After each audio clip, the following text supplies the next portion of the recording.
വചനം തിരുവചനം. ഈശോയിൽ ഏറ്റവും പ്രിയപ്പെട്ടവരെ, കൃപ നിറഞ്ഞ ഒരു ജീവിതത്തെക്കുറിച്ചാണ് ഇന്ന് നമ്മൾ ചിന്തിക്കാനായിട്ട് പോവുക. അപ്പോസ്തല പ്രവർത്തനം 4-ാമത്തെ അധ്യായം 32, 33 വചനങ്ങളിൽ ഇങ്ങനെ എഴുതിയിട്ടുണ്ട്. വിശ്വാസികളുടെ കൂട്ടായ്മ, വിശ്വാസികളുടെ സമൂഹം ഒരാത്മാവും ഒരു ഹൃദയവുമായിരുന്നു. ആരും തങ്ങളുടെ വസ്തുക്കൾ സ്വന്തമെന്ന് അവകാശപ്പെട്ടില്ല. എല്ലാം പൊതു സ്വത്തായിരുന്നു. അപ്പോസ്തലന്മാർ കർത്താവായ യേശുവിൻ്റെ പുനരുത്ഥാനത്തിന് വലിയ ശക്തിയോടെ സാക്ഷ്യം നൽകി. അവരെല്ലാവരുടെയും മേൽ കൃപാവരം സമൃദ്ധമായി ഉണ്ടായിരുന്നു. അപ്പോസ്തലന്മാർ യേശുവിൻ്റെ പുനരുത്ഥാനത്തിന് വലിയ ശക്തിയോടെ സാക്ഷ്യം നൽകി. അവരെല്ലാവരുടെയും മേൽ കൃപാവരം സമൃദ്ധമായി ഉണ്ടായിരുന്നു. ഈ വചനത്തിൽ നമ്മളൊരു കാര്യം കാണും.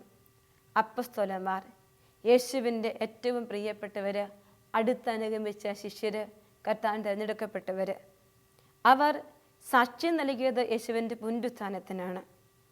അവർ സാക്ഷ്യം നൽകിയത് എങ്ങനെയെന്ന് ചോദിച്ചാൽ വലിയ ശക്തിയോടെ സാക്ഷ്യം നൽകി എന്ന് എഴുതിയിട്ടുണ്ട്. അതിൻ്റെ തൊട്ട് താഴെ എഴുതിയിരിക്കുകയാണ്, അവരെല്ലാവരുടെയും മേൽ കൃപാവരം സമൃദ്ധമായി ഉണ്ടായിരുന്നുവെന്ന്. പ്രിയപ്പെട്ടവരെ, അപ്പോസ്തലന്മാരുടെ ദൗത്യം എന്ന് പറയുക യേശുവിൻ്റെ പുനരുത്ഥാനത്തിന് സാക്ഷ്യം നൽകാനാണ്. അത് സാധാരണ രീതിയിലല്ല, ശക്തിയോടെ, വലിയ ശക്തിയോടെ. വചനം പ്രത്യേകം എഴുതിയിട്ടുണ്ട്, വലിയ ശക്തിയോടെ സാക്ഷ്യം നൽകാൻ. വലിയ ശക്തിയോടെ സാക്ഷ്യം നൽകാനെങ്കിൽ അവരുടെ ജീവിതത്തിൽ കൃപാവരം ഉണ്ടാകണം എന്ന് എഴുതിയിട്ടുണ്ട്. സാക്ഷ്യം നൽകും തോറും കൃപാവരം ഇരട്ടിച്ചു കൊണ്ടിരിക്കും. വലിയ ശക്തിയോടെ സാക്ഷ്യം നൽകി അവരെല്ലാവരുടെയും മേൽ കൃപാവരം ചെറുതല്ലായിരുന്നു, സമൃദ്ധമായി ഉണ്ടായിരുന്നു. എന്നെ ശ്രവിക്കുന്ന എൻ്റെ പ്രിയപ്പെട്ടവരെ, ഞാനും നിങ്ങളുമൊക്കെ ഈശോയെ സ്നേഹിക്കുന്നെങ്കിൽ, ഈശോയുടെ സാക്ഷികളായി ജീവിക്കാൻ നമ്മൾ ആഗ്രഹിക്കുന്നെങ്കിൽ, എനിക്ക് ഒറ്റയൊരു കാര്യം വേണം. വലിയ ശക്തിയോടെ സാക്ഷ്യം നൽകണമെന്ന് ഞാനും നിങ്ങളും ആഗ്രഹിക്കുന്നെങ്കിൽ കൃപാവരം വേണം. അത് ചെറിയ കൃപയല്ല, സമൃദ്ധമായ കൃപാവരം. അപ്പോസ്തലന്മാരെ കുറിച്ച് എഴുതി വെച്ചിരിക്കുന്ന ഒരു സ്റ്റേറ്റ്മെൻ്റാണ് ഇത്. അവരുടെ മേൽ കൃപാവരം സമൃദ്ധമായി ഉണ്ടായിരുന്നെന്ന്. ആ കൃപാവരം ഉണ്ടായിരുന്നു എന്ന് പറയുമ്പോൾ 32-ാമത്തെ വചനത്തിൽ അതിൻ്റെ രഹസ്യം കൂടി വെളിപ്പെടുത്തിയിട്ടുണ്ട്. നീ ഈശോയുടെ പുനരുത്ഥാനത്തിന് സാക്ഷ്യം നൽകാൻ നീ ഇറങ്ങുമ്പോൾ നിന്റെ മേൽ കൃപാവരം സമർത്ഥമായി അനുദിനം വന്നുകൊണ്ടിരിക്കുകയും കൃപാവരം നിനക്ക് വേണമെന്നും പറഞ്ഞു വയ്ക്കുമ്പോൾ അത് എവിടെ കിട്ടുമെന്ന് കൂടി വചനം പറഞ്ഞിരിക്കുക. വിശ്വാസികളുടെ സമൂഹം ഒരു ഹൃദയവും ഒരാത്മാവുമായിരുന്നുവെന്ന്. ഒരു ഹൃദയത്തോടെ, ഒരാത്മാവോടെ ഞാനും നിങ്ങളും ജീവിച്ചു തുടങ്ങുമ്പോൾ, യേശുവിന് വേണ്ടി, യേശുവിൻ്റെ സ്വന്തമായി ജീവിക്കാൻ തുടങ്ങുമ്പോൾ, സ്വാർത്ഥതയില്ലാത്ത ജീവിതത്തിലേക്ക് പുനരുത്ഥാനത്തിന് സാക്ഷ്യം നൽകുന്ന വലിയ കരങ്ങൾ നീ കർത്താവ് നിനക്ക് തരാൻ തുടങ്ങും. നിന്റെ ജീവിതത്തിൽ കൃപാവരത്തിൻ്റെ സമൃദ്ധി ഉണ്ടാകുമെന്ന് വചനം രേഖപ്പെടുത്തി വെച്ചിട്ടുണ്ട്. സക്കറിയ പ്രവാചകന്റെ പുസ്തകം 12-ാമത്തെ അധ്യായം 10-ാമത്തെ വചനത്തിൽ ദൈവം തൻ്റെ ജനത്തിന് കൊടുക്കുന്ന വലിയൊരു വാഗ്ദാനം എഴുതി വെച്ചിരിക്കുകയാണ്. ഞാൻ ദാവീദ് ഭവനത്തിൻ്റെയും ജെറുസലേം നിവാസികളുടെയും മേൽ കൃപയുടെയും പ്രാർത്ഥനയുടെയും ചൈതന്യം പകരുമെന്ന്. ദൈവം നമുക്ക് തരുമെന്ന് വാഗ്ദാനം ചെയ്തിരിക്കുന്ന ഒരു കാര്യമാണ് കൃപ എന്ന് പറയുന്നത്. പുതിയ നിയമത്തിൽ ദൈവം കൃപ വാഗ്ദാനം ചെയ്ത ഒരു വ്യക്തിയെ നമ്മൾ കണ്ടുമുട്ടും. വിശുദ്ധ പൗലോസ്ലീഹായെ. കൊരിന്തോസ്യർക്ക് എഴുതിയ 2-ാമത്തെ ലേഖനം 12-ാമത്തെ അധ്യായം 9-ാമത്തെ വചനത്തിൽ നാം ഇങ്ങനെ വായിക്കും. 8-ാമത്തെ വചനത്തിൽ ഇങ്ങനെയാ വായിക്കുക, അത് എന്നെ വിട്ടകലാൻ വേണ്ടി 3 പ്രാവശ്യം ഞാൻ കർത്താവിനോട് അപേക്ഷിച്ചു. എന്നാൽ അവിടുന്ന് എന്നോട് അരുളി ചെയ്തു, നിനക്ക് എൻ്റെ കൃപ മതി. എന്തെന്നാൽ ബലഹീനതയിലാണ് എൻ്റെ ശക്തി പൂർണ്ണമായും പ്രകടമാകുന്നത്. ക്രിസ്തുവിൻ്റെ ശക്തി എൻ്റെ മേൽ ആവസിക്കേണ്ടതിന് ഞാൻ പൂർവാധികം സന്തോഷത്തോടെ എൻ്റെ ബലഹീനതയെക്കുറിച്ച് പ്രശംസിക്കുമെന്ന് വിശുദ്ധ പൗലോസ്ലീഹ വ്യക്തമായി പറയുകയാണ്. തൻ്റെ ജീവിതത്തിലെ ഒരു കുറവ്, ഒരു ബലഹീനത എടുത്തു മാറ്റിയാൽ പൂർണ്ണ സ്വാതന്ത്ര്യത്തോടെ ദൈവത്തിന് സാക്ഷ്യം വഹിക്കാമല്ലോ എന്ന ആഗ്രഹത്തോടെ കർത്താവിനോട് പറയുക, ഈശോയെ ഇതൊന്ന് മാറ്റിത്താ, ഇതൊന്ന് മാറ്റിത്താ. അപ്പോൾ കർത്താവ് ഒറ്റ കാര്യം അവനോട് പറഞ്ഞുള്ളൂ, നിനക്ക് എൻ്റെ കൃപ മതി. മാറ്റാമെന്ന് പറഞ്ഞതായിട്ടും കാണുന്നില്ല, മാറ്റിത്തരില്ലെന്നും പറഞ്ഞതായി കാണുന്നില്ല. ഒറ്റ കാര്യം പറഞ്ഞു, നിനക്കെൻ്റെ കൃപ മതി എന്ന്. കൃപ നിറയുമ്പോൾ നമ്മുടെ ജീവിതത്തിൽ മറ്റെല്ലാം മാറാൻ തുടങ്ങും. നമ്മൾ പുതിയ ഒരു വ്യക്തിയായി മാറുന്ന ഒരവസ്ഥയിലേക്ക് നമ്മൾ മാറും. ഈ കൃപയുടെ വലിയ ഒരു അനുഭവത്തിന് വേണ്ടിയാണ് നമ്മൾ പ്രാർത്ഥിക്കേണ്ടത്. പ്രിയപ്പെട്ടവരെ, നമ്മളൊക്കെ ഒത്തിരി കാര്യങ്ങൾ ചെയ്തും ജീവിതം അനുദിനം ഇങ്ങനെ മുന്നോട്ട് കൊണ്ടുപോകുമ്പോൾ എവിടെയൊക്കെയോ ചെയ്തിട്ട് പല യോജിപ്പുകളില്ലാത്തൊരവസ്ഥ, അല്ലെങ്കിൽ സാറ്റിസ്ഫാക്ഷൻ ഇല്ലാത്തൊരവസ്ഥയുണ്ട്. അതിനൊറ്റ കാര്യമുള്ളൂ, കൃപയില്ലാത്തത് കൊണ്ടാണ്, കൃപ കുറഞ്ഞു പോയത് കൊണ്ടാണ്. നമ്മൾ ചെയ്യുന്ന കാര്യങ്ങൾ തന്നെ കുറച്ചുകൂടി നല്ല വേറൊരാൾ ചെയ്യുമ്പോൾ നമ്മൾ ഓർക്കും രണ്ടും ഒരേപോലെയല്ലേ ചെയ്തേ, പിന്നെ എന്തു പറ്റി? അവിടെ കൃപയുണ്ട്, കൃപ. പ്രിയപ്പെട്ടവരെ, നമ്മൾ പ്രാർത്ഥിക്കണം, ഈശോയെ എൻ്റെ ജീവിതത്തിലേക്ക് കൃപാവരം സമൃദ്ധമായി തരണമേ എന്ന് പ്രാർത്ഥിച്ചു കൊണ്ടിരിക്കണം. ഇതൊന്നും എനിക്ക് പോരാ, ഒന്നുമായിട്ടില്ല, കൃപ തന്നാൽ മതി. പൗലോസ് ശ്ലീഹായുടെ ജീവിതത്തിൽ കർത്താവ് കൃപ കൊടുത്തപ്പോൾ അദ്ദേഹത്തിൻ്റെ ജീവിതത്തിന് വന്ന മാറ്റങ്ങൾ നമുക്ക് വ്യക്തമായി അറിയാം. കർത്താവെ, എൻ്റെ ജീവിതത്തിലേക്ക് കൃപ തരണം. കൃപയുള്ള വ്യക്തിക്കാണ് തൻ്റെ ബലഹീനതകളിൽ പോലും സന്തോഷിക്കാൻ പറ്റുക എന്ന് ഈ വചനം നമ്മളെ പഠിപ്പിക്കുന്നുണ്ട്. അപ്പോൾ ഒരു ക്രിസ്തു ശിഷ്യനായി ഞാൻ ജീവിക്കാൻ ആഗ്രഹിക്കുമ്പോൾ എൻ്റെ മേൽ ഉണ്ടാകേണ്ടത് കൃപയുടെ സമൃദ്ധിയാണെന്ന് വചനം നമ്മളെ പഠിപ്പിക്കുന്നുണ്ട്. എന്നാൽ ഒരു വ്യക്തിക്ക് കൃപ നഷ്ടപ്പെട്ടു പോകുമ്പോൾ അവൻ്റെ പേര് എങ്ങനെയാണെന്ന് വിശുദ്ധ ഗ്രന്ഥത്തിൽ നാം മറ്റൊരിടത്ത് കാണും. മക്കബായരുടെ 2-ാമത്തെ പുസ്തകം 9-ാമത്തെ അധ്യായം 13-ാമത്തെ വചനത്തിൽ നമ്മൾ കാണുകയാണ് എങ്ങനെയാണ് കൃപ നഷ്ടപ്പെട്ടു പോകുന്ന ഒരു വ്യക്തിയുടെ അവസ്ഥയെക്കുറിച്ച് വചനം നമ്മളെ പഠിപ്പിച്ചു വെച്ചിട്ടുണ്ട്. മക്കബായരുടെ 2-ാമത്തെ പുസ്തകം 9-ാമത്തെ അധ്യായം 13-ാമത്തെ വചനം. അന്ത്യോക്കസ് രാജാവിനെ കുറിച്ചാണ് വചനം പറയുക. ആ രാജാവ് വലിയ പ്രഗത്ഭനും പ്രമാണിയും ഒക്കെയായിരുന്നു. എന്നാൽ ദൈവം കൊടുത്ത അനുഗ്രഹങ്ങളെക്കുറിച്ച് ചിന്തിക്കാതെ അഹങ്കാരത്തിൻ്റെ ഉന്നത പടവിലെത്തിയിട്ട് അവിടെ നിന്ന് താഴേക്ക് വീണ് തകർന്നു പോയ ഒരു വ്യക്തിയാണ് അന്ത്യോക്കസ്. അന്ത്യോക്കസിൻ്റെ അവസാനത്തെക്കുറിച്ചാണ് വചനം എഴുതിയിരിക്കുക. എന്തുകൊണ്ടാണ് അവൻ്റെ ജീവിതം ഇങ്ങനെ അവസാനിക്കാൻ കാരണമെന്ന് എഴുതിയിരിക്കുകയാണ്. 9-ാമത്തെ അധ്യായം 13-ാമത്തെ വചനം. ദൈവത്തിന് തുല്യനെന്ന് മർത്യരാരും കരുതരുത്. കർത്താവിൻ്റെ കൃപ നിഷേധിക്കപ്പെട്ട ആ മ്ലേച്ഛൻ അവിടുത്തോട് പ്രതിജ്ഞ ചെയ്തു. വചനം എഴുതിയിരിക്കുക, കർത്താവിൻ്റെ കൃപ നിഷേധിക്കപ്പെട്ട ആ മ്ലേച്ഛൻ. കൃപയില്ലാത്ത വ്യക്തിയെ വചനം പറയുക മ്ലേച്ഛനാണ്. അവനൊരു പ്രത്യേകതയുണ്ട്, തനിക്ക് മുകളിൽ ആരുമില്ല. സങ്കീർത്തനം പറയും, തനിക്ക് മുകളിൽ ദൈവമില്ലെന്ന് മൂഢൻ സ്വന്തം തൻ്റെ ഹൃദയത്തിൽ പറയുന്നെന്ന്. പ്രിയപ്പെട്ടവരെ, മൂഢനും മ്ലേച്ഛനുമൊക്കെ കൃപ നഷ്ടപ്പെട്ട വ്യക്തിയാണ്. ഇന്ന് ഞാൻ എൻ്റെ സ്വാർത്ഥതയ്ക്ക് വേണ്ടി ദൈവത്തിന് 1-ാം സ്ഥാനം കൊടുക്കാതെ എപ്പോഴൊക്കെ ഞാൻ കടന്നു പോകുന്നോ അപ്പോഴൊക്കെ ഞാൻ മ്ലേച്ഛനായി മാറിക്കൊണ്ടിരിക്കുകയാണ്. ദൈവത്തിന് തുല്യനെന്ന് മറ്റൊരാരും കരുതരുത്. കർത്താവിൻ്റെ കൃപ നഷ്ടപ്പെട്ടു പോയ ആ മ്ലേച്ഛൻ അവിടുത്തോട് പ്രതിജ്ഞ ചെയ്തു എന്നാണ് വചനം എഴുതിയിരിക്കുക. അവന് എല്ലാ ഐശ്വര്യങ്ങളും കൃപകളും കൊടുത്തിട്ട് ദൈവത്തെക്കുറിച്ച് നോക്കാൻ പറ്റിയില്ല. ഇന്ന് എന്നിൽ അഹങ്കാരം നിറഞ്ഞു നിൽപ്പുണ്ടെങ്കിൽ ഒരു കാര്യം ചിന്തിച്ചോണം, കൃപ ചോർന്നു പോയിക്കൊണ്ടിരിക്കുകയാണ്. കൃപ നഷ്ടപ്പെട്ടുകൊണ്ടിരിക്കുക, എനിക്ക് കൃപ ഇല്ലാതായിക്കൊണ്ടിരിക്കുകയാണ് എൻ്റെ ജീവിതത്തിൽ. അത് ദൈവത്തോട് ചോദിച്ച് മേടിക്കാൻ തുടങ്ങണം. നമ്മളെ തന്നെ സ്വയം പരിശോധിക്കാൻ തുടങ്ങണം. ഒരു കുഞ്ഞു കാലത്ത് ഞാൻ അഹങ്കരിച്ച് തുടങ്ങിയിട്ടുണ്ടോ? എളിമയിൽ നിന്ന് ഞാൻ വ്യതിചരിച്ച് തുടങ്ങിയിട്ടുണ്ടോ?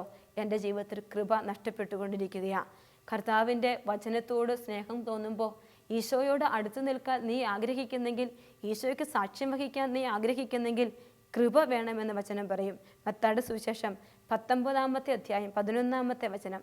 കൃപയുള്ള വ്യക്തി എങ്ങനെയാണ് ദൈവത്തോട് അടുത്തിരിക്കേണ്ടതെന്ന് വചനം പറയുക. അവിടെ പറയും, കൃപ ലഭിച്ചവരല്ലാതെ മറ്റാരും ഈ ഉപദേശം ഗ്രഹിക്കുന്നില്ല എന്ന് പറഞ്ഞിട്ട് പറയും, സ്വർഗരാജ്യത്തെക്കുറിച്ച് തങ്ങളെ തന്നെ ഷണ്ടരാക്കുന്നവരുണ്ട് എന്ന് പറഞ്ഞ് വചനം പറയുക. ബ്രഹ്മചാരികൾ ജീവിക്കുന്നതിനെ കുറിച്ചൊക്കെ വചനം പറഞ്ഞ് നമ്മളെ പഠിപ്പിക്കുന്നുണ്ട്. പ്രിയപ്പെട്ടവരെ, ഒരു വ്യക്തി തന്നെ ഏൽപ്പിച്ചിരിക്കുന്ന ജീവിതാന്തസ് വിശ്വസ്തയോടെ ജീവിക്കണമെങ്കിൽ അവന് വേണ്ടത് ദൈവകൃപയാണ്. ദൈവകൃപ അവന് നഷ്ടപ്പെട്ടു പോയാൽ, ഈശോയോടുള്ള ഇൻറ്റിമസിയിലേക്ക് എനിക്കും നിങ്ങൾക്കും വരാൻ പറ്റുന്നില്ലെങ്കിൽ, കൃപയില്ലാത്തൊരവസ്ഥയെന്ന് പറയുന്നത് കരിഞ്ഞ മുന്തിരിത്തണ്ടിന് തളുക്കാൻ പറ്റാത്തതുപോലെയാകും നമ്മുടെ ജീവിതം. നമ്മൾ പോലും അറിയില്ല നമ്മുടെ ജീവിതത്തിന് കൃപ ചോർന്നു പോകുന്നത്. അവിടെ മത്തായിയുടെ സുവിശേഷം 19-ാമത്തെ അധ്യായം മുഴുവനായിട്ട് ആദ്യം തൊട്ട് വചനം പറയുമ്പോൾ വിവാഹമോചനത്തെക്കുറിച്ച് സദുക്കാര്യമെന്ന് ചോദിക്കുന്ന കാര്യങ്ങളും വിവാഹമോചനത്തിൻ്റെ കാര്യത്തെക്കുറിച്ചും ഒക്കെ ഈശോവരെ പഠിപ്പിക്കുമ്പോൾ, വിവാഹബന്ധം ദൈവം യോജിപ്പിച്ചതാണ്, വേർപ്പെടുത്താൻ പറ്റില്ല എന്നൊക്കെ ഈശോ പഠിപ്പിച്ച് വയ്ക്കുമ്പോൾ, ഈ വിവാഹ ജീവിതത്തിൻ്റെ തടസ്സങ്ങൾ പോലും അല്ലെങ്കിൽ ഡൈവോഴ്സിലേക്ക് എത്തുന്ന ചില കുടുംബങ്ങളിൽ സംഭവിക്കുക ഒന്നേ ഉള്ളൂ, കൃപ നഷ്ടപ്പെടുകയാണ്. ഒരു ഭാര്യയും ഭർത്താവും ഒറ്റ ശരീരമായി ഒരുമിച്ച് സ്നേഹത്തിൽ വിശുദ്ധിയിൽ ജീവിക്കണമെന്ന് ഈശോ ആഗ്രഹിക്കുമ്പോൾ ഇന്ന് ഒരുമയോടെ ജീവിക്കാൻ പറ്റാതെ ഭിന്നിപ്പിൻ്റെ ഒരു അവസ്ഥയിലേക്ക് പോകുന്നെങ്കിൽ അവർ സ്വയം പരിശോധിക്കണം. അവരുടെ ജീവിതത്തിൽ, അവരുടെ കുടുംബജീവിതത്തിൽ കൃപ നഷ്ടപ്പെട്ടു പോയിരിക്കുന്നു. മക്കളിൽ നിന്ന് കൃപ നഷ്ടപ്പെട്ടു പോയിരിക്കുന്നു. കൃപ ഉണങ്ങിപ്പോയിരിക്കുന്നു. മത്തായി 19:11 പറയുമ്പോൾ സ്വർഗരാജ്യത്തെക്കുറിച്ച് തങ്ങളെ തന്നെ ഷണ്ടരാക്കുന്നവരുണ്ട് എന്ന് പറഞ്ഞ് ബ്രഹ്മചാരികളായി യേശുവിന് വേണ്ടി ജീവിക്കുന്നവരെ കുറിച്ച് വചനം അവസാനം പഠിപ്പിച്ചു വെക്കുമ്പോൾ യേശുവിനോട് കൂടെ ഒറ്റ ശരീരമായി ജീവിക്കാൻ ഒരു സമർപ്പിതയ്ക്ക് സാധിക്കണമെങ്കിലും അവരുടെ ജീവിതത്തിൽ കൃപ വേണം. വിവാഹ ജീവിതത്തിൻ്റെ പവിത്രത കാത്തു സൂക്ഷിക്കാൻ നിനക്ക് കൃപ വേണം. സമർപ്പ ജീവിതത്തിൻ്റെ പവിത്രത കാത്തു സൂക്ഷിക്കാൻ നിനക്ക് കൃപ വേണം. അതാണ് ഈശോ മത്തായി 19:11 നമ്മളെ പഠിപ്പിച്ചു വെക്കുക. ഒന്നായിത്തീരുന്ന ഒരു ബന്ധം, എവിടെ ഐക്യമുണ്ടോ അവിടെ കൃപയുള്ളൂ. അതാണ് ആദ്യം പറഞ്ഞ വചനം, അപ്പസ്തോല പ്രവർത്തനം 4:32. ഒരേ മനസ്സും ഒരേ ഹൃദയവും, ഒരുമയിലും ഐക്യത്തിലും മാത്രമേ കൃപ വരൂ. ഈ കൃപ നമുക്ക് കിട്ടുക അപ്പസ്തോല പ്രവർത്തനത്തിൽ. എങ്ങനെ ഈ കൃപ വന്നത് നമുക്കറിയാം. പരിശുദ്ധാത്മാവിൻ്റെ വലിയ അഭിഷേകം. അവിടെ ഒറ്റ മനസ്സോടെ അവർ ഒരുമിച്ചിരുന്നപ്പോഴാണ് ഈ കൃപ അവരുടെ ജീവിതത്തിലേക്ക് വന്നത്. പ്രിയപ്പെട്ടവരെ, ദൈവമായ കർത്താവ് നമ്മുടെ മേൽ കൃപ ചൊരിയാൻ നമ്മൾ കാത്തിരിക്കണമെന്നാണ് വചനം നമ്മെ പഠിപ്പിക്കുക. എങ്ങനെ ഈ കൃപ ലഭിക്കുമെന്ന് പ്രഭാഷകന്റെ പുസ്തകം 32-ാമത്തെ അധ്യായം 14-ാമത്തെ വചനത്തിൽ എഴുതി വെച്ചിട്ടുണ്ട്. പ്രഭാതത്തിൽ ഉണർന്ന് അവിടുത്തെ അന്വേഷിക്കുന്നവർക്ക് കൃപ ലഭിക്കും. പ്രഭാതത്തിൽ ഉണർന്ന് അവിടുത്തെ അന്വേഷിക്കുന്നവർക്ക് കൃപ ലഭിക്കും. പ്രിയപ്പെട്ടവരെ, എത്രമാത്രം രാവിലെ എഴുന്നേറ്റ് പ്രാർത്ഥിക്കുന്നോ അവർക്ക് അവിടുത്തെ കൃപ ലഭിക്കും. 8ാം ക്ലാസ് മാത്രം വിദ്യാഭ്യാസമുള്ള ഒരു ദൈവിക മനുഷ്യനെ കുറിച്ച് എനിക്കറിയാനായിട്ട് സാധിക്കും. അദ്ദേഹത്തോട് ഈശോ ശക്തമായി സംസാരിക്കാറുണ്ട്. വരും കാര്യങ്ങളൊക്കെ വെളിപ്പെടുത്തി കൊടുക്കാറുണ്ട്. കഴിഞ്ഞ ദിവസം അദ്ദേഹം എന്നെ വിളിച്ചിട്ട് പറയുക, ഒരു വാക്ക് കൂട്ടി വായിക്കാൻ പോലും അദ്ദേഹത്തിന് അറിഞ്ഞുകൂടാ.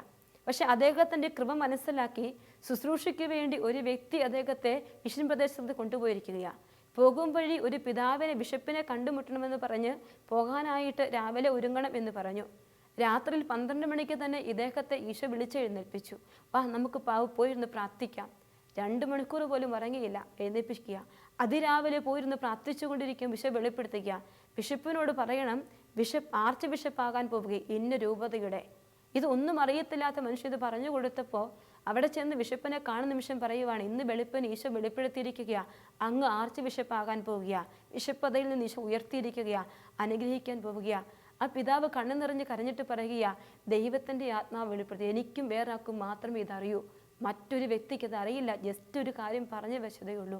പ്രിയപ്പെട്ടവരെ, കൃപ എന്ന് പറയുന്നത് പ്രഭാതത്തിൽ ഉണർന്ന് നമ്മൾ പ്രാർത്ഥിക്കാൻ തുടങ്ങുമ്പോൾ തരുമെന്നാണ് പ്രഭാഷകൻ 32:14 വചനം പറയുക.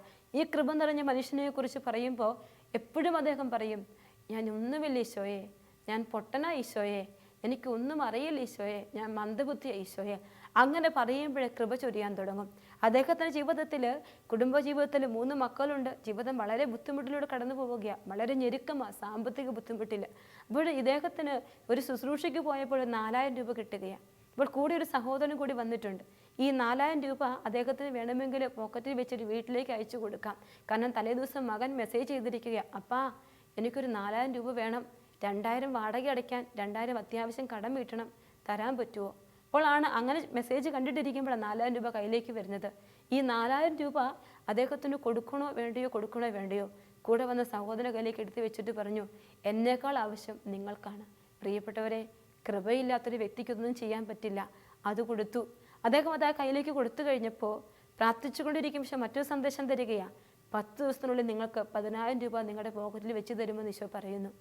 3 ദിവസം പോലും ആയില്ല. അതിനു മുമ്പ് 10000 രൂപ അമേരിക്കയിൽ നിന്നൊരു വ്യക്തി നിങ്ങളുടെ ബുദ്ധിമുട്ടറിഞ്ഞെന്ന് പറഞ്ഞ് അക്കൗണ്ടിലേക്ക് അയച്ചു കൊടുക്കുകയാണ്. പ്രിയപ്പെട്ടവരെ, ദൈവകൃപയുള്ളിടത്ത് അഭിഷേകമുണ്ട്, അനുഗ്രഹമുണ്ട്, ഐശ്വര്യമുണ്ട്. പ്രഭാതത്തിൽ ഉണർന്നിരുന്ന് നീ നിന്റെ കർത്താവിനെ കുറിച്ച് അന്വേഷിക്കാൻ തുടങ്ങുമ്പോൾ നീ പോലും അറിയാത്ത മേഖലകളിലേക്ക് ഈശോ നിന്നെ കൊണ്ടുപോകാൻ തുടങ്ങും.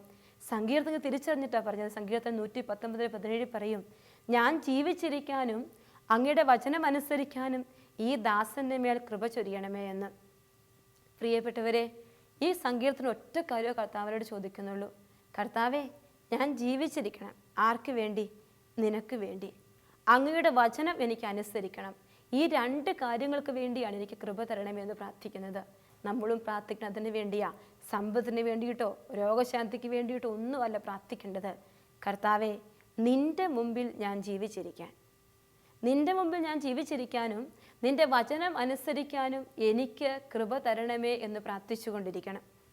വീണ്ടും നമ്മൾ കാണും, എൻ്റെ ജീവിതത്തിൽ ഞാൻ ചെയ്യുന്ന പ്രവൃത്തികൾ ഫലമണിയണമെങ്കിൽ എനിക്ക് കൃപ ആവശ്യമുണ്ട്. അതാണ് സങ്കീർത്തകൻ 102:13 പ്രാർത്ഥിക്കുക, ഞങ്ങളുടെ ദൈവമായ കർത്താവിൻ്റെ കൃപ ഞങ്ങളുടെ മേൽ ഉണ്ടാവട്ടെ. ഞങ്ങളുടെ പ്രവൃത്തികളെ അവിടുന്ന് ഫലമണിയിക്കണമേ, ഞങ്ങളുടെ പ്രവൃത്തികളെ സുസ്ഥിരമാക്കണമേ. ഇത് മറ്റൊരു കാര്യമാണ്. കൃപയില്ലെങ്കിൽ ഇന്ന് നീ പ്രാർത്ഥിക്കും, നാളെ നിനക്ക് പ്രാർത്ഥിക്കാൻ പറ്റില്ല. സ്ഥിരതയില്ല. നീ ചെയ്യുന്ന ഒരു കാര്യങ്ങൾക്കും സ്ഥിരതയില്ലാത്തൊരവസ്ഥയിലേക്ക് നീ പോകും. സ്റ്റേബിളായിട്ട് നിൽക്കുക, അത് എന്ന് പറയുന്നത് കൃപ തരുന്നൊരു കാര്യമാണ്. ചെയ്യുന്ന പ്രവൃത്തികളെ ഫലമണിയിക്കാനും സുസ്ഥിരമാക്കാനും നിന്റെ ജീവിതത്തിൽ കൃപ ആവശ്യമുണ്ട്. അതിനു വേണ്ടിയും നീ കൃപ ചോദിച്ച് പ്രാർത്ഥിക്കണം. പ്രിയപ്പെട്ടവരെ, ഈ കാലഘട്ടത്തിൽ കർത്താവ് നമ്മോട് വലിയ കാരുണ്യം കാണിക്കാനായിട്ട് ആഗ്രഹിക്കുകയാണ്. അപ്പോൾ ഈ കൃപ നിറഞ്ഞ ജീവിതത്തിന് വേണ്ടി പ്രാർത്ഥിക്കുമ്പോൾ ഈ ഒരു വചനം ചങ്കോട് ചേർത്ത് വെച്ച് പ്രാർത്ഥിച്ചാൽ ഒത്തിരി നല്ലതാണെന്ന് എൻ്റെ മനസ്സിൽ തോന്നാറുണ്ട്. അവിടുന്ന് എഴുന്നേറ്റ് സിയോനോട് കരുണ കാണിക്കും. അവളോട് കൃപ കാണിക്കേണ്ട കാലമാണിത്. നിശ്ചയിക്കപ്പെട്ട സമയം വന്നു ചേർന്നിരിക്കുന്നു. ഈ വചനം വലിയ ശക്തിയുള്ള ഒരു വചനമാണ്. ഈ വചനം നീ ആവർത്തിച്ചാവർത്തിച്ച് പറയണം. നിന്റെ മേൽ കൃപ നിറയാൻ തുടങ്ങും. കാരണം കർത്താവേ, ഇപ്പോൾ എനിക്ക് കൃപയുടെ ആവശ്യമുണ്ട്. എൻ്റെ മേൽ കൃപ ചൊരിഞ്ഞേ പറ്റൂ. എനിക്ക് കൃപയില്ലാത്തൊരവസ്ഥയിലാണ് ഞാൻ നിൽക്കുന്നത്. എഴുന്നേൽക്കണം എനിക്ക് വേണ്ടി. അവിടുന്ന് എഴുന്നേറ്റ് സിയോനോട് കരുണ കാണിക്കും. അവളോട് കൃപ കാണിക്കേണ്ട കാലമാണ്. കർത്താവെ, ഇപ്പോൾ കൃപയില്ലെങ്കിൽ ഞാൻ മരവിച്ചു പോകുന്ന അവസ്ഥയാണ്. നിശ്ചയിക്കപ്പെട്ട സമയമാണിത്. എനിക്ക് കൃപ തരണം, കൃപ തരണം. പ്രാർത്ഥിച്ചുകൊണ്ടേയിരിക്കണം. ഈ കൃപ തരണമേ എന്ന് പ്രാർത്ഥിക്കുമ്പോഴാണ് കൃപയുമായി അടുക്കലേക്ക് വരുന്ന യേശുവിനെ കാണാൻ നമുക്ക് പറ്റും. അതായത് വചനം വായിക്കുമ്പോഴാകാം, ഇടവകയിൽ ധ്യാനം നടക്കുമ്പോഴാവാം, എനിക്കൊരു കുംഭസാരത്തിന് വേദി ഒരുങ്ങുമ്പോഴാവാം, അല്ലെങ്കിൽ ആരെങ്കിലും പ്രാർത്ഥനയ്ക്ക് പോകാം വാ എന്ന് പറഞ്ഞ് വിളിക്കുന്ന സമയങ്ങളാകും. ഇതൊക്കെ കൃപയ്ക്കുള്ള സമയമാണ്. കൃപ നിന്നോട് കാണിക്കാൻ ഈശോ എഴുന്നേറ്റ് നിൽക്കുന്ന സമയമാണ്. നിന്നോട് നിന്റെ ജീവിതത്തിൽ കൃപ കാണിക്കാൻ നിന്റെ യേശു എഴുന്നേൽക്കുന്ന സമയമാണ്. പല വ്യക്തികളോട് നിനക്ക് വരുന്ന ഈ ദൈവിക ആഹ്വാനങ്ങൾ അല്ലെങ്കിൽ ദൈവത്തിൻ്റെ വിളികൾ എന്ന് പറയുക.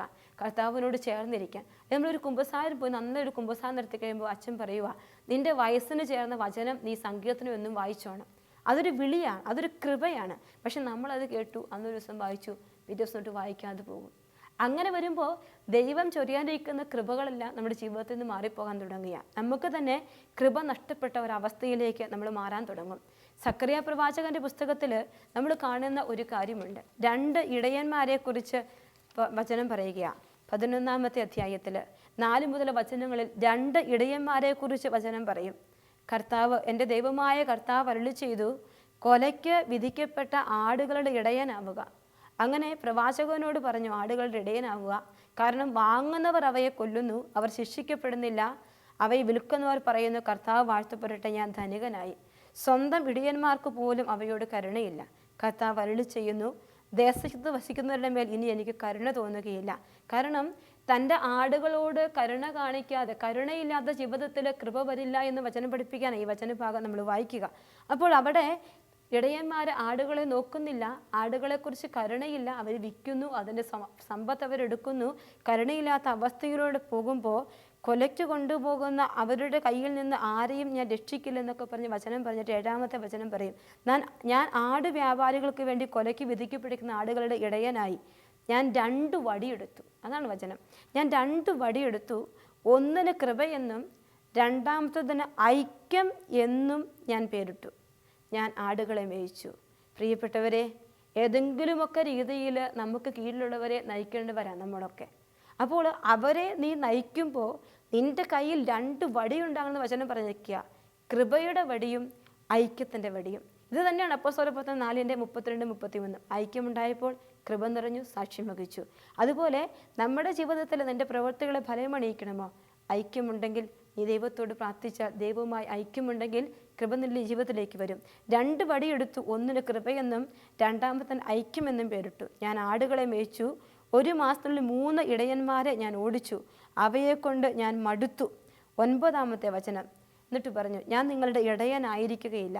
മരിക്കാനുള്ളത് മരിക്കട്ടെ, നശിക്കാനുള്ളത് നശിക്കട്ടെ, ശേഷിക്കുന്നവ പരസ്പരം വിഴുങ്ങട്ടെ. 10-ാമത്തെ വചനം. ഞാൻ കൃപ എന്ന വടി എടുത്ത് ഒടിച്ചു. അങ്ങനെ സകല ജനതകളുമായി ചെയ്ത എൻ്റെ ഉടമ്പടി ഞാൻ അസാധുവാക്കി. അന്ന് തന്നെ അത് അസാധുവായി. പ്രിയപ്പെട്ട ദൈവമക്കളെ, ഇസ്രായേൽ മക്കളോട് കർത്താവ് അരുളി ചെയ്തു, ഞാൻ നിങ്ങളുടെ ദൈവവും നിങ്ങൾ എൻ്റെ ജനവുമാണെന്ന്. ഒരു വലിയ ഉടമ്പടിയുണ്ട്, ഒരു സ്നേഹബന്ധമുണ്ട്. ദുശാട്ടിക്കാരായ മക്കളെ കണ്ടിട്ടും അവരോട് കരുണ കാണിച്ച് കൃപ ചൊരിഞ്ഞ് കൊണ്ടു നടക്കുന്ന തമ്പുരാൻ വലിയ കൃപയുടെ കൂടാരമായി വചനം മാംസമായി നമ്മുടെ ഇടയിൽ വസിക്കുന്ന ഈശോയെ നമുക്ക് അയച്ചു തരിക. യോഹന്നാൻ 1:14 പറയും, വചനം മാംസമായി നമ്മുടെ ഇടയിൽ വസിച്ചു, അവൻ്റെ മഹത്വം നമ്മൾ ദർശിച്ചു, കൃപയും സത്യവും നിറഞ്ഞതുമായ പിതാവിൻ്റെ ഏകജാതൻ്റേതുമായ മഹത്വം എന്ന്. അപ്പോൾ കൃപയും സത്യവും നിറഞ്ഞ പിതാവിൻ്റെ ഏകജാതൻ്റെ മഹത്വം ഈശോ നഷ്ടപ്പെട്ടു പോയ പറുദീസയുടെ സൗഭാഗ്യം നമുക്ക് തരാൻ ഈശോയെ ഭൂമിയിലേക്ക് അയച്ച് വീണ്ടും എന്നെ ഈശോയിലേക്ക് അടുപ്പിച്ച് സ്വർഗരാജ്യവുമായി രമ്യതപ്പെടുത്തിയ ഒരു അനുഭവത്തിലൂടെ എന്നെ കടത്തിക്കൊണ്ടു പോകുമ്പോൾ കൃപ നഷ്ടപ്പെടുന്ന ദുശാഠ്യത്തിലേക്കും ഏൽപ്പിക്കുന്ന ജോലികൾ ചെയ്യാൻ പറ്റാത്ത വിധത്തിൽ മനസ്സ് ഐക്യപ്പെടാതെ ഞാൻ കടന്നു പോകുമ്പോൾ കൃപ എന്ന വടി ഒടിക്കപ്പെടുന്ന ഒരു അനുഭവം എനിക്കുമുണ്ടാകും. ഈ ബന്ധത്തിന് അസാധുവാകുന്ന ഒരവസ്ഥയുണ്ടാകും. ആ ബന്ധം നിലനിൽക്കാത്തൊരവസ്ഥയുണ്ടാകും. ബന്ധത്തിന് പൂർണ്ണതയില്ലാതെ വരാൻ തുടങ്ങും. കൃപ എന്ന വടി ഞാൻ എടുത്തൊടിച്ചു. അത് അന്ന് തന്നെ അസാധുവായി തീർന്നു. എൻ്റെ ദൈവവുമായി എനിക്കുള്ള ബന്ധം നിലനിൽക്കണമെങ്കിൽ എൻ്റെ ജീവിതത്തിൽ വലിയ കൃപയുണ്ടാവണം. കൃപയില്ലെങ്കിൽ എനിക്ക് ഈ ഒരു ബന്ധത്തിൽ നിലനിൽക്കാനായിട്ട് പറ്റില്ല. പ്രിയപ്പെട്ടവരെ, ആ ഒരു കൃപ ദൈവത്തോട് ചോദിച്ചു മേടിക്കേണ്ട സമയമാണ്. നമ്മൾ കാണും മക്കബായരുടെ രണ്ടാമത്തെ പുസ്തകം 11 അധ്യായം, ലിസിയാസിൻ്റെ പരാജയം. ദൈവകൃപ നിറഞ്ഞു നിൽക്കുന്ന ഒരു ജനതയ്ക്ക് വേണ്ടി കർത്താവ് ഇറങ്ങി പ്രവർത്തിച്ച ഒരു വചനഭാഗമാണ് മക്കബായരുടെ രണ്ടാമത്തെ പുസ്തകം 11 അധ്യായത്തിൽ നാം കാണുക. ഇങ്ങനെയാണ് ലിസിയാസിൻ്റെ പരാജയം എന്ന് പറഞ്ഞ് എഴുതി വെക്കുമ്പോൾ, എപ്പോഴും ദൈവം തൻ്റെ ജനത്തെ ചേർത്ത് പിടിച്ച് കൃപയോടെ പരിപാലിച്ച് മക്കബായർക്ക് വിജയം കിട്ടുന്നതെല്ലാം കണ്ടു പോകുമ്പോൾ ഈ സംഭവങ്ങൾ രക്ഷാകർത്താവും ചാർച്ചക്കാരനും ഭരണ ചുമതല വഹിച്ചിരുന്ന ലിസിയാസിന് അമർഷം കൊള്ളിച്ചു എന്നാണ് 11:1 വചനം പറയുക. കാരണം എപ്പോഴും ദൈവം തൻ്റെ ജനത്തിൻ്റെ കൂടെ കൃപയോടെ പരിപാലിച്ച് കൊണ്ടു നടക്കുന്നത് കണ്ടപ്പോൾ ലിസിയാസ് എന്ന് പറയുന്ന രാജാവിന് വളരെയധികം ദേഷ്യം തോന്നുകയാണ്. അവൻ എന്തു ചെയ്തു? അവൻ ഉടനെ 80,000 പടയാളികളെയും കുതിരപ്പട മുഴുവനെയും ശേഖരിച്ച് യഹൂദർക്ക് എതിരെ നീങ്ങി. നഗരത്തെ ഗ്രീക്ക് അധിനിവേശമാക്കുകയായിരുന്നു അവൻ്റെ ലക്ഷ്യം. അതായത് ഇസ്രായേൽ മക്കൾ ജീവിക്കുന്ന, യഹൂദ ജനത ജീവിക്കുന്ന ദേശത്തെ മുഴുവൻ ഗ്രീക്ക് വൽക്കരിക്കാൻ ആഗ്രഹിച്ച് ദൈവത്തിൻ്റെ സ്വന്തം ജനത്തെ മാറ്റിമറിക്കാൻ, അല്ലെങ്കിൽ അവരുടെ ദേശത്തെ കൈയടക്കാൻ, ഗ്രീക്ക് വൽക്കരിക്കാൻ ആഗ്രഹിച്ച് ലിസിയാസ് വലിയൊരു യുദ്ധത്തിന് തയ്യാറാവുകയാണ്. മറ്റു ജനതകളുടെ ക്ഷേത്രങ്ങൾക്ക് എന്ന പോലെ അവരുടെ ദേവാലയത്തിനും നികുതി ചുമത്താനും പ്രധാന പുരോഹിത സ്ഥാനം ആണ്ടുതോറും വിൽപ്പനയ്ക്ക് വയ്ക്കാനും അവർ ഉദ്ദേശിച്ചു. പ്രിയപ്പെട്ടവരെ, നീ കൃപയിലാണോ നിൽക്കുന്നത്? നിന്റെ ജീവിതത്തിൽ ഇതുപോലൊരു അനുഭവത്തിലേക്ക് നിന്നെ കൊണ്ടുവരുമെന്ന് പറയാൻ ഈ വചനം നമ്മൾ വായിക്കുക.